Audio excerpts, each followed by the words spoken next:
I'm going to close with my last question, and I hope that I can make this one a little bit clearer.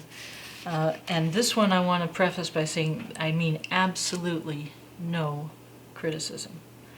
But I wanted to ask you Criticism, go ahead. of the situation for people who find themselves like the man that we were talking about, Jean Amery, who felt devastated by the horrors he went through and essentially lost hope in life and basically went into a kind of a collapse. And what is the risk from going into collapse? What the misguided compassion that I guess this is the best this person can do? Collapse means what? It means turning negative about life. It means instead of our normal need and love of our fellow man and the need to communicate and to see our fellow man with an acceptance, a caring way, wanting to be around our fellow man. Now, I know we all have our moments when we don't, I get that. But generally speaking, it's not looking on our fellow man with suspicion and distrust and life in a very negative way. When people get to the point that you're talking about, they're very life negative, they don't like their fellow man, they're suspicious, they avoid contact, they're paranoid, and very negating of life. And they basically go into a self-destruction. And there can be varying degrees of this. Yes. You know, all of us, many of us can go into some kind of a collapse that we then need to pull ourselves out Well, of. that's the key. There's the resilience. We all go through this.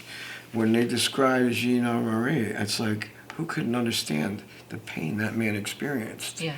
And yet, there's another man, Viktor Frankl, who went through the same kinds of horrors, who came out and spoke about, we have the choice of how we want to respond. He went through very similar, horrible, torturous experiences and loss, and he came out with a much more hopeful and positive outlook on life. Was he one of these people that was ethereal and out there and out to, which I don't like, of course? Not at all. Not at all. He came out with a very down-to-earth outlook that had hope to it and spoke about the purpose of going through all this. And we can't always control what happens to us and what things come down on us. We have one thing, though, that we always can be in control of and in charge of. That's our choice of responses. When I remember him in my master's program, too, and he left a deep impression on me.